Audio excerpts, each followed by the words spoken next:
Nikasema hii kitu inaniumiza kwa sababu ilifika mahali inakuwa mzito kwa mwili. Nikasema wacha nitafute vile namfanya namna niende. Nikaenda Kichape, tukafanya operation, tukatoa. Tulipotoa ikarudi. Sasa vile ilirudi ni kama walipalilia, kwa sababu ilirudi kama ni abnormal. Yenye iko saa hii inaniumiza, inatoa usaa, inafika mahali inafura upande moja. Ikifura upande moja, mwili yote inakufa. Ni kama kuna kitu imekutendekea, ama umekupika mafimbo, ama umeumwa na kitu. Inakutoka baada ya 2 days, inatoa usaa ingine, inanuka hata kwa watu wesi karibia. Itaki choto, itaki baridi, itaki kuenda kwa watu wenye wanaongea maneno mingi, ama upite kwa watu wa kelele. Itaki kutembee penye magari iko yanapika maoni tit. Itaki, utaanza kuchukuna kuna mpaka damu iende. After hapo, ukitoka hapo tena ukienda mahali kama mtu amekuita kibarua, nafanya kibarua ya kupalilia mtu, unajua mpaka uloe chasho, haitaki hivyo. Na watoto nyumbani ndakana wakule. Na ukitoka hapo ndakana ufanye kazi, haitaki kazi. Itaki uchike chembe ukilima chini. Haitaki kuenda sehemu ya choto. Na saa nyingine wamekuitia kibarua, mtu amekuita penye amekuita, amekutuma mahali. Hapo mahali unakaa tu kichukuna kuna. Ikitoa usaa hapa, kesho ni hapa. Ikitoa na hapa, kesho ni hapa. Unaona kama juice imetoa na hapa yenye natoa hii. Paka shime inatoboka. Ukishika hivi unafinya paka kitole inaingia ndani. Inaingia size hii. Watu wanakushangaa unapotembea. Hakuna mtu mwenye hata ukipanda gari unasafiri unaenda mahali.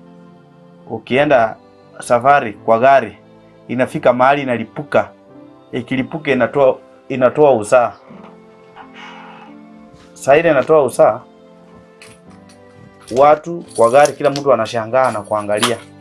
Nimeshindwa, ninaomba vile nimepatana na daktari huyu, ninaomba Mungu aliyo juu na chini aniokoe, kwa sababu sina njia nyingine. Nimeenda hospitali, ukienda hospitali daktari wanakupima, kupima wanakuambia sisi hapa tunataka pesa fulani. Hiyo pesa yenye wanakuambia mimi mwenyewe niko chini, siwezi hiyo pesa.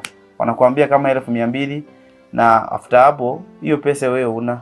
Ukienda kwa daktari mwingine anakuambia kucha appointment, unaenda na 10,000 kuenda kwa ofisi yake kama Eldoret, unaenda kuona daktari. Unapofika hapo daktari mwenyewe anakuona, kukuona ni kumsalamia. Hiyo pesa umeacha kwa ofisi ni kusalamia tu, amesema nimekuona, utakuja next Monday. Ukienda hiyo next Monday tena anakuambia mimi nilikuwa tu hiyo appointment ya kuniona, lakini iko daktari nataka umuone. Tena unakuitwa mwingine. Huyo mwingine tena appointment ya kupeana pesa. Sasa nikafika mahali hiyo pesa yenye nilikuwa nayo nimesanya kama 20k ikaisha, nikapaki bure.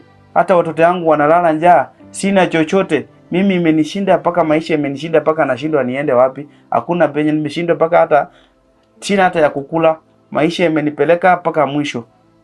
Msikiza Wafula, is a sad story, but that's why Save a Life will exist, because kazi yetu ni kupeana hope na pia kusaidia watu kama Wafula.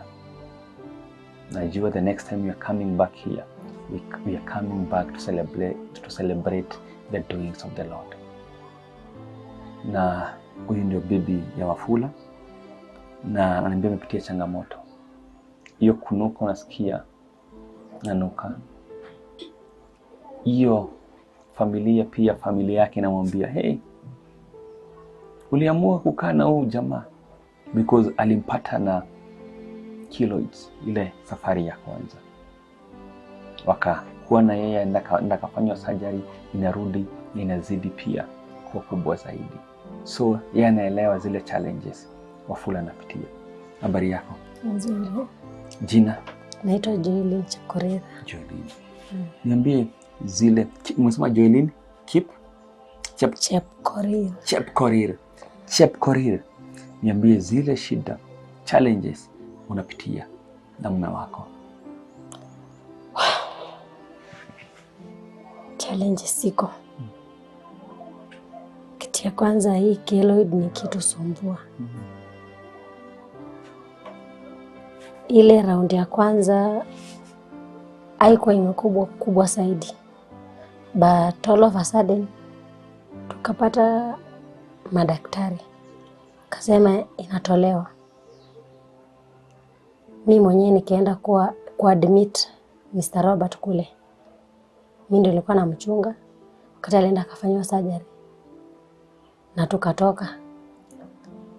Kurudi sasa nyumbani, ile njia ya uzi iliyoshonwa ndio iliform another keloid. Tena sasa ikatoka kubwa kushinda ile ya kwanza. Na hii kitu iko na stress. Stress yake ni hii kitu kwanza inanuka. Hata unashindwa unafunikanaje blanketi moja. Yaani inakupea challenges kubwa. Hata town unaenda, wakimention tu ni bibi ya jamaa, hata unasikia hauko comfortable. Tena wanamdecorate mwenyewe jamaa ule mwala wa hivi tu. Yaani sasa ndio hiyo ndio mbinu nzuri wanaitumia kumtambua vizuri.